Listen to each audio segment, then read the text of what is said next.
Good afternoon, YouTubers. T-Square with T-Square Talks. Hope everybody's having a great day. It is Wednesday morning for you guys watching this video. It's still Tuesday night for me. Today, I wanted to do a video because I think some people got a mixed idea from some of the stuff I said about basically how I said in a comment that in a video, in multiple videos, that, you know, when it gets up to 30, I'm going to slow down on buying. I might even stop buying. And some people took that as, well, if you're thinking silver's going to go to 50 or 100, why would you stop buying at 30? And I think that's something worth talking about because I still stick to that belief right now. However, I think there's something that a lot of people need to consider. So if you've had that question or you've had that doubt, should I be buying right now? Should I be selling right now? What should I be doing? Silver's at an all-time high. Well, it's not even half. Well, it's not quite. It's a little over half of its all-time high now. But it is on a roll. It is steamrolling. We're seeing it go up more and more and more. Will it keep going up? Could it come to an end? We're going to talk a little bit about that in today's video. If you guys enjoyed this video, please help me out by hitting that thumbs up button. It helps me out more than you know. I love watching, reading y'all's comments. And with that being said, let's get started talking about this. Okay, so the first thing to consider in this conversation, I think, that everybody needs to consider is how long have you been stacking? Have you been stacking for a while? Do you have a nice stack? I've got some friends that they have less than 100 ounces. They're new stackers. They got on it when it kind of was a little low, and then they're like, what the heck? Every week it seems like it's going up. Does that even make sense? Is that legit? Is that right? Is that wrong? I said, it's probably going to keep going up. And they're like, well, should I buy at these prices? You know, if you're brand new to stacking, I don't think you have a choice. I hate to say that. If you don't have much silver in your possession, this is not financial advice. It's just my opinion. Things could get ugly really quick. And if they do get ugly, I would not want to not have any silver. I would not want to be sitting even on just paper silver. There's some people out there that are sitting on a lot of paper ounces, or they're sitting on a lot of mining stocks. I think that's very undiversified, I guess you could say. I mean, yeah, it's great if you're holding some mining stocks. Maybe they've done well for you. Although, you know, to me, the mining stocks should continue to climb up. However, they have a lot of counterparty risk to them. A mine could seed its mine, which means they'd basically take the samples and put a higher sprinkling, I guess you could say, of gold or silver in the samples. And then when they send them off, oh, it looks like, oh, they got a high content. However, with that being said, I don't want to take any risks. That's why I like the physical stuff, a certain amount of physical stuff. Do I like mining stocks?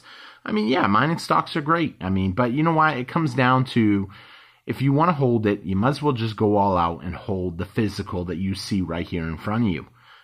Same goes for ETFs, paper silver, contracts, that type of stuff. You might as well just hold it. If you want to be, you're exposed, you got it, you own it. Nothing can happen. It's yours. You can't get lied to, cheated, unless it's fake. Hopefully you've done some homework, you've checked it. I can tell you, it doesn't matter if I buy something from a reputable dealer. I test it. I want to know for sure that what I have is legit. I don't want to find out down the road when the system crashes and the dollar ain't worth nothing, then someone tell me, oh, all this silver's fake. I'm going to be pretty upset at that point. So continuing on, like I said, if you don't have any, I hate to say it, you almost got to get some. You got to. And even if that means that the price is at 29, 30, hopefully you're looking and buying the deals. You're going to the coin shop. Hey, I don't want a lot. What's the best deal I could get on some silver? And don't be afraid to strong arm them just a little bit. What I mean by strong arm, let's say he tells you, well, I had someone bring me a bunch of these kangaroos in today. If you want them, I can give them to you for 33 bucks a piece. Don't be afraid to say, yeah, I'll take one, I guess. 33 ain't bad. I'll take one. Hey, would you go down to 32 if I take a few of them? always start out saying, I'll take one. I'll take one at that price. But then say, well, what if I take a few? Will you go a little lower? Maybe down to 32. You just saved yourself $1. I know some people out there are going to be like, it's $1. You know what? Change starts with small changes. $1 off per ounce is a huge savings. So that's my attitude on that. And so now I got to move on to the person out there that's got a nice stack of silver. You've been stacking for a while. I've been stacking for a while. I've never done a full stack video yet, but I've got a little bit under my belt. And, you know, I've seen it go up and I've seen it come down. I've seen it go to 30 and come all the way back down again to 21, 22. And it's a discouraging feeling for the new people. I mean, it was only, 8 months ago, I think, we saw silver go all the way up to 29, maybe a year ago, and then get pummeled down all the way to 22, 21, and people that bought it were discouraged. They were disgusted that they had that they bought it for that, and they felt really bad about it. I've been stacking for a while, and I buy heavy. If you think, because I've had some people say, oh, you think you're going to get rich off your 100 ounces? If you've been watching the videos for a while now and you're subscribed to the channel, you should know I probably have a little more than 100 ounces. Like I said, I've never done a full video. I don't even know the exact amount I got because I keep my stuff in 3 different places right now. And I'm wanting to get a 4th place just so I can diversify a little bit more, because you never know if things fall apart. You never know what can happen in a minute. Now, with that being said, that means that if it did go up to 30 and I bought, and then all of a sudden it comes back down to 22, I'm going to be a little disgusted, because my dollar cost average right now is probably under 25, I would say. And that puts me in a pretty decent spot. I think I'm being generous saying under 25. I would probably say it's lower than, I would probably even go as far as to say that it's 22 maybe for my dollar cost average, maybe. With that being said, nobody wants to feel bad that, you know, they bought and then all of a sudden the price came down and then they got destroyed on essentially the price. But one thing to think about, you don't really lose money. If the price of this bar plunges to $20 an ounce, and this is a 5-ounce bar, it's a $100 bar, you didn't lose money. You still have the same thing you bought. So if you're sitting on the same thing and you've got time on your side, you don't need to sell it for a loss. You don't solidify a loss until you sell it at a loss. On the flip side, we could see the price continue to go up. And if it does, I'm certainly not going to complain if we see $50 silver. Oh, I should have bought a little bit more, you know. And I'm sure there will be people that are maybe not as I don't want to say brainwashed as me, but as serious. I mean, I'm pretty serious into this. I firmly believe this is money. The fiat dollars that you hold in your pocket, those are not money. Why are they not money? Because they don't have a store of wealth. They might seem like they do because they still say $1 million on it. But I can tell you from history, even though this says $1 million, it ain't going to buy you jack. And I can tell you from history, even though this one says $1, what does $1 buy you nowadays? Remember when $1 would buy you all kinds of stuff? I mean, you could go dollar menus, you could go Dollar Tree, you could do a lot with $1. $1 could get you a snack. I'm not convinced that $1 can buy you jack nowadays, literally. It can't buy you a candy bar, can't buy you a bag of chips, can't buy you a soda. Cans of soda, the cheapest place I know, it's $1.08, $1.09, $1.29. Candy bars, the cheapest I see is $1.29. Bags of chips, the cheapest I see are like $1.09. And Dollar Tree is mostly $1.25 now. So this is losing value constantly. But this is not losing value. It's continuing to go up. Now, someone might say, oh no, it lost value because at one point it was 29 and now it's sitting at 28.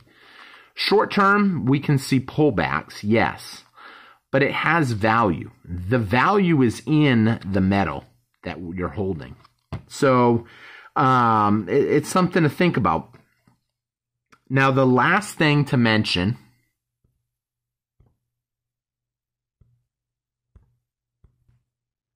I paused it for a quick second, so you might have heard that twice, is I buy a lot of the time. I will buy with a credit card.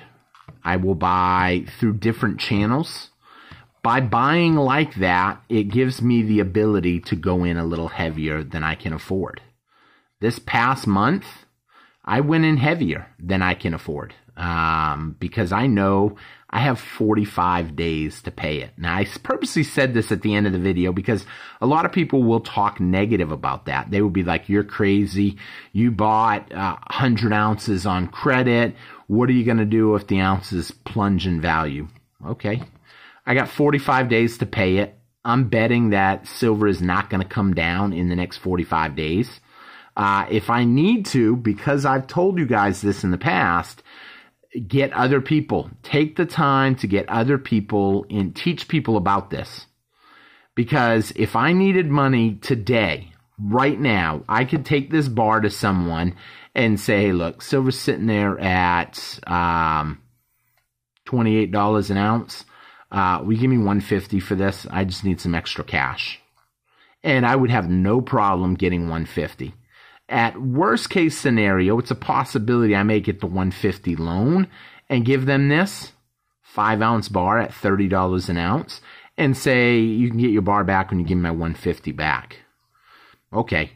I wouldn't do that until I was close to the end of the 45 days. I also get a small return, reward points. Some people will talk ill about that too because they don't believe in reward points. But let me put it this way. If, let's say, hypothetically, you buy 300 ounces of silver and only you know your financial position. So I know mine. I know what I can afford and what I can't afford. And, I mean, I know that if I have to give any of this up, I'm not going to lose money on it. And now, if the spot price plunges, then there's a possibility, yes, I would lose money. But I'm not convinced the spot price is coming down. I would rather buy harder while we're seeing spot price under 30. And then when it hits 30, I can work on paying back some of that. And I've done that before. You guys know that. I did it when silver went down to 22. I maxed out my card, essentially. And I ended up paying it back for the next 45 days. Every bit of money that I got. And I didn't buy any silver after that as it was climbing up. Now, unfortunately, in the end, I thought we'd see a dip and a pullback. We never did get to see that, but that's okay.